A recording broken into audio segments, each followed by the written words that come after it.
Pricing का एक ऐसा सवाल है जो सब लोग इस कश्मकश में रहते हैं कि मैं क्या चार्ज करूं, कितना चार्ज करूं। अब कोशिश तो सबकी ये होती है कि ज़्यादा से ज़्यादा जो है वो पैसे बना लें, लेकिन कितने ऑनेस्टली या कितने एक्चुअली आप पैसे बना सकते हैं, ये एक सवाल रहेगा। तो आपने जब प्राइसिंग का सवाल पूछना है, यानी कि अगर आपको लगे कि मेरा घंटे का रेट क्या होना चाहिए या मैं कितनी सैलरी पे जाऊँ, कितनी सैलरी मेरे लिए ठीक है, उससे पहले ये सवाल ये खुद से पूछ लें कि कोई अगर आपसे कोई चीज़ खरीद रहा है, कोई पैसे देने को तैयार है, तो क्यों तैयार है? आप खुद कोई चीज़ क्यों खरीदते हैं? व्हाई डू यू पे? आप कोई चीज़ किसी भी चीज़ के लिए क्यों पैसे लेते हैं? सो इन शॉर्ट इसका जवाब ये है कि आपकी जब कोई चीज़ आपकी ज़रूरत या चाहत, इन 2 चीज़ों में से जब कोई चीज़ पूरी करती है, तो आप उसके लिए पैसे देने को तैयार होते हैं। फॉर एग्ज़ाम्पल, आपको खाना-पीना ज़रूरत है, आप उसके लिए पैसे देते हैं, आप आटा लेते हैं, आप रोटी पकवाते हैं या आप गैस के पैसे दे रहे हैं, सब चीज़ें ज़रूरत में शामिल होती हैं। लेकिन चाहत ये भी तो हो सकती है कि अगर आपने आज रेस्टोरेंट से खाना खाना है, तो वो ज़रूरत नहीं है, लेकिन ठीक है, वो चाहत में आ सकता है और आप चूँकि कमाते हैं, तो आप उस पे खर्च भी करेंगे, तो इसमें कोई हर्ज नहीं है।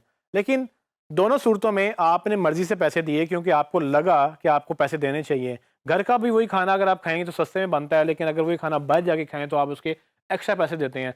क्यों देते हैं? क्योंकि आप खुश होते हैं, आपको सैटिस्फैक्शन मिलती है, आपकी वो एक चाहत या नीड या जो भी आपको लगता है कि एक सैटिस्फाई हो रही है, आप वो सैटिस्फाई करवाते हैं।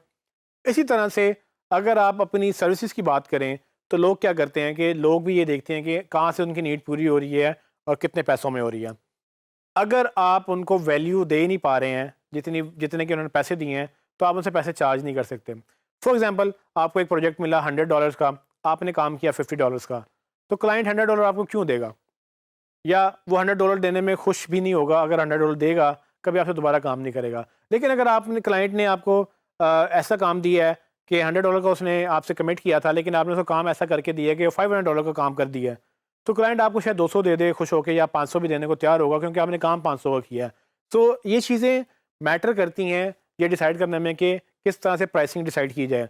एक सर्विस आप शायद जो है वो $500 में दें, हो सकता है कोई इंडिया से वही वही कोई डेवलपर या कोई और एसईओ एक्सपर्ट वही काम 200 में करने को तैयार हो जाए।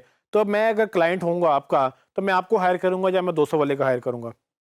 तो ऑफ कोर्स सवाल का जवाब सीधा ही है कि मैं शायद 200 वाले के पास चला जाऊँ, लेकिन हो सकता है कि 200 वाले उतना रिलायबल ना हो, वो मेरे से पैसे तो ले ले फिर बाद में सो जाए या जवाब ही ना दे मुझे, 2 हफ्ते 3 हफ्ते बात ही ना करे मुझसे। तो फिर मुझे रियलाइज़ होगा कि यार ये 500 अगर मैं 300 महँगा भी था, लेकिन इसकी क्रेडिबिलिटी थी, ये बंदा ठीक था, तो मैं नेक्स्ट टाइम से इसी को हायर करूँगा क्योंकि 500 की मुझे वैल्यू मिलेगी। 200 वाले जो हैं मुझे 200 वाले मेरा नुकसान ज़्यादा कर जाते हैं क्योंकि जो 2-4 महीने उसने ज़ाया किए, उसमें आपने कुछ पैसे कमाए नहीं। तो ये चीज़ें डिसाइड होती हैं बेस्ड ऑन कि क्लाइंट कितना विलिंग है पे करने का और उसको क्या वैल्यू मिल रही है। अगर आपको 500 उसको सूट करता है, तो वो 200 की जगह आपको 500 देने को तैयार होगा। अगर आप उसकी कोई प्रॉब्लम सॉल्व कर रहे हैं या कोई नीड या जो डिमांड या चाहत आप पूरी कर रहे हैं, वो आपने डिसाइड करना है कि आप किसी की क्या ज़रूरत पूरी कर रहे हैं। अगर आप एक चीज़ के $100 ले रहे हैं और आपकी वही ज़रूरत वो उसकी क्लाइंट की वो ज़रूरत कोई बंदा 50 में कर रहा है, तो वो 50 देने में उसके पास चला जाएगा, वो आपके पास नहीं आएगा। लेकिन अगर आप किसी की ज़रूरत पूरी कर रहे हैं और उसको वो ज़रूरत बाहर से 500 में मिल रही है और आप 100 में कर रहे हैं, तो वो डेफ़िनेटली आपके पास आएगा। लेकिन 100 में करने का मतलब ये नहीं कि आप कम पैसे ले रहे हैं। उसका मतलब ये है कि आप वैसे $50 भी नहीं कमा रहे थे, आप $100 में आप वो सर्विस दे रहे हैं, तो अब आप कम से कम 100 तो कमा ही रहे हैं। तो ये चीज़ें डिसाइड करनी होती हैं, हमने देखना होता है कि हमें क्या सूट कर रहा है, उन्होंने देखना होता है उनको क्या सूट कर रहा है। फॉर एग्ज़ाम्पल मैं अगर एग्ज़ाम्पल दूँ एक और कि अगर मुझे कोई प्रोजेक्ट नहीं मिल रहा और एक प्रोजेक्ट मिल रहा है, मैं वैसे भी 1 महीने से फ़ारिग था और मुझे एक 500 का प्रोजेक्ट मिला जिसका एक्चुअल पैसे जो हैं वो 5000 होने चाहिए थे। तो क्या आपके ख़्याल में मैं फ़ारिग बैठा रहूँ, उस 500 को ना लूँ क्योंकि वो 5000 में लोग करके दे रहे हैं, या मैं जितना आ रहा है उतना उसको गनीमत जान के उससे अगला प्रोजेक्ट 5000 वाला पकड़ूँ ताकि ये 500 भी आ जाएँ, लेकिन 5000 एक्चुअली मेरी जो प्राइस थी मैं उस पे जाने की कोशिश करूँ। ये वो डिलेमा है जिसमें लोग अक्सर बैठे रहते हैं। जॉब्स करनी है जी, ठीक है, 2 साल हो गए हैं जॉब ढूँढ रहा हूँ क्योंकि मज़े की जॉब नहीं मिल रही, 20-30 वाली करनी नहीं है, 50-60 वाली मिलती नहीं है। प्रॉब्लम भाई ये है कि आप 20-30 वाली करेंगे, एक दफ़ा कहीं न कहीं जाएँगे, लोगों को लगेगा ये स्ट्रगल कर रहा है। जॉब से जब आप जॉब पे स्विच करते हैं, तो आपको पे ग्रेड मिलता है, पे रेज़ मिलता है। जब आप घर बैठे हुए किसी जॉब पे जाते हैं, तो कहते हैं जी अभी 2 साल से फ़ारिग है, पता नहीं इसको काम आता भी है कि नहीं, ये फ़ारिग फिर रहा है तो ये गलत है। तो आपने ये देखना है कि अपॉर्चुनिटी आपके लिए क्या है। सो मेरे एंड से मुझे वो 500 बेहतर लगेगा क्योंकि मेरे पास कुछ भी नहीं था। लेकिन उसके एंड से उसको 500 बेहतर लगेगा, क्योंकि उसको वही उसी काम के 5000 देने पड़ रहे थे, तो 500 आपको खुशी से देगा। तो ये ज़रूरतें जब दोनों की मिल जाएंगी एक जगह पे आके, जहाँ पर उसको भी कन्वीनियंट लगेगा कि वो पैसे जो आपको दे रहा है वो उसके लिए जस्टिफाइड हैं, और जो पैसे आप ले रहे हैं वो आपके लिए भी जस्टिफाइड हैं, कि आपको कम नहीं लग रहे हैं और उसको ज़्यादा नहीं लग रहे हैं देने में, तो प्राइसिंग वहाँ सेट होती है। तो प्राइसिंग, एक और एग्जांपल मैं आपको दे सकता हूँ कि फॉर एग्जांपल ये मैंने शर्ट पहनी है, ये मैं कहता हूँ, आपको कहते हैं जी मैंने बाय करनी है, मैं कहता हूँ जी 1 लाख रुपए की है, आप कहेंगे जी मुझे तो 10,000 की मिल रही है, तो आप कहीं से जाके 10,000 की ले लेंगे। लेकिन अगर आपको शर्ट 1 लाख में सूट कर रही है, तो आप 1 लाख की लेंगे। आपके लिए हो सकता है इसकी 1 लाख की कीमत हो, मैंने हो सकता है 1,000 में खरीदी हो, तो मेरे लिए हो सकता है इसकी कोई औकात ना हो, आपके लिए इसकी बहुत ज़्यादा वैल्यू हो जाए, लेकिन हो सकता है कि आपके लिए किसी चीज़ की बहुत ज़्यादा कोई वैल्यू ना हो और मेरे लिए उसकी बहुत ज़्यादा वैल्यू हो।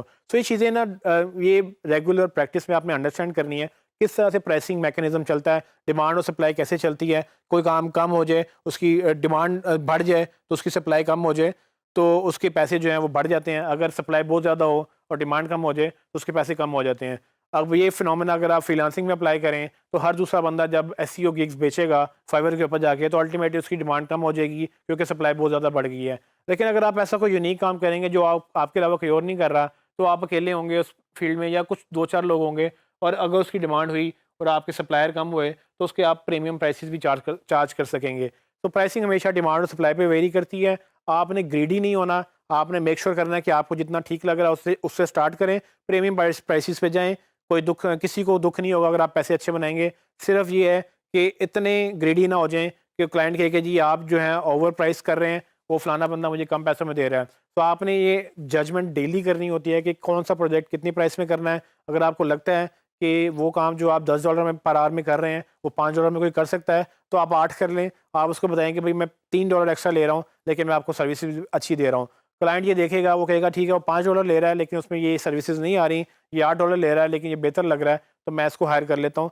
उसको $8 दुखेगा नहीं देते हुए, आपको $8 दुखेगा नहीं, क्योंकि आपको 5 पे जॉब जो मिलनी थी वो आपने 8 में कन्वर्ट कर ली। तो इस तरह से अब ज़रा प्राइसिंग मैकेनिज़्म, इसका कोई रूल नहीं है, कोई थंब रूल नहीं है कि मैं आपको बताऊँ कि ये कर लें।